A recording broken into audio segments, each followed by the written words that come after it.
There's nothing like a spirited drive in the country in a sports car, especially if it's one with a bit of character. Indeed, a pedigree, like this Bugatti Type 37A. This delectable device actually won the Boulogne Grand Prix of 1927 in the hands of Sir Malcolm Campbell, no less. It's now owned by Ivan Dutton and it's worth £250,000. But I know a man who can get you a Bugatti or many other wonderful historic cars for a lot less than that. The only trouble is, they're not very big. The models made by Gerald Wingrove in his cottage in deepest Lincolnshire are made to 1/15 scale and are literally breathtaking in their detail. Gerald, who started his career as a model maker for Dinky Toys, has been spending 70 hours a week for the last 29 years, making just 4 of these works of art every year. We only make what turns us on. I was once asked to make a model in a Boston Allegro, and there was no way I could do that. I couldn't sit and look at it that long. So, in the main, the subjects are in the 1930s, and the Duesenberg in particular, which I think epitomises the 20s and the 30s with the music and everything else that goes with that particular period. Where does the Model T Ford fit in then?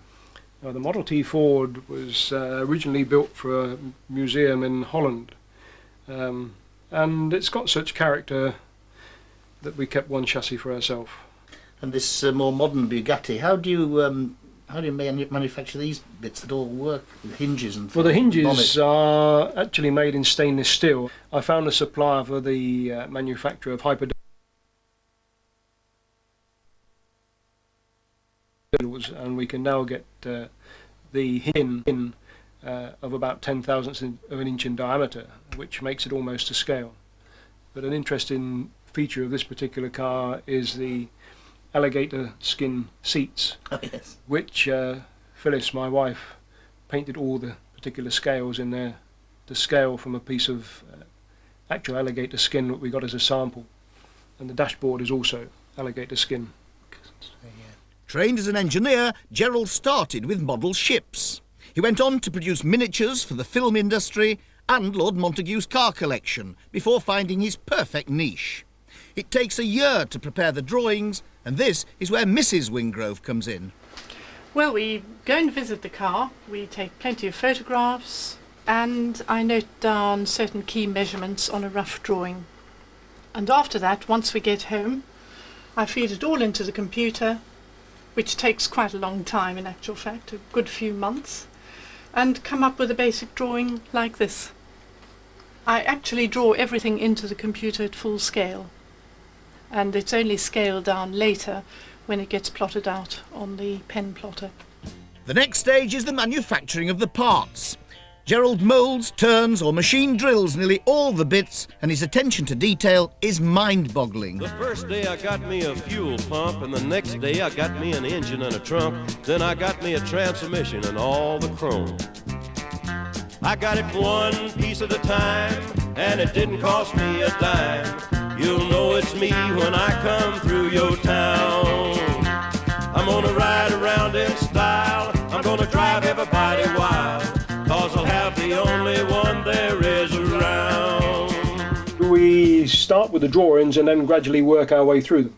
So after the wheels, the chassis frame, then the axles and the springs, and we could just build it up like that, just a piece at a time. All of these pieces make up into a gearbox. That's the main block, which is half machined,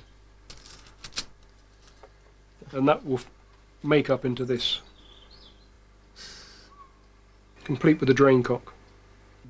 And all of these pieces in front of us make up into that one single engine.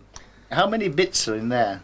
I don't know how many pieces there are on the complete engine, but this one piece here, there are 49 parts to make that one piece, and there it is, exactly the same. And this is made up of the distributor at the top and the oil pump at the bottom, and this is fabricated from nickel silver. How long does it take you to build that engine?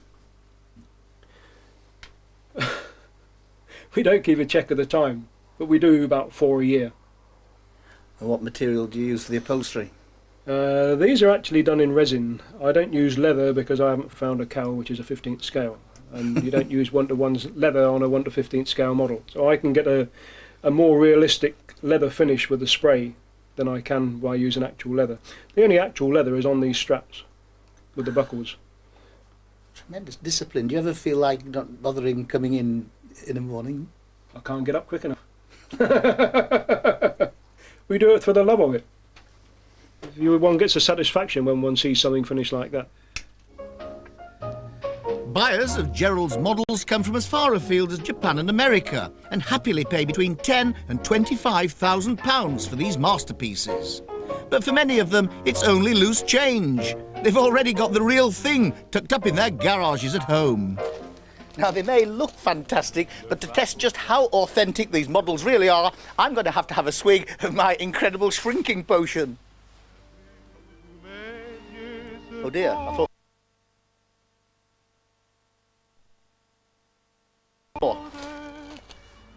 Well, I'm not quite small enough, but at least it gives me the opportunity to see just how well engineered Gerald's models are.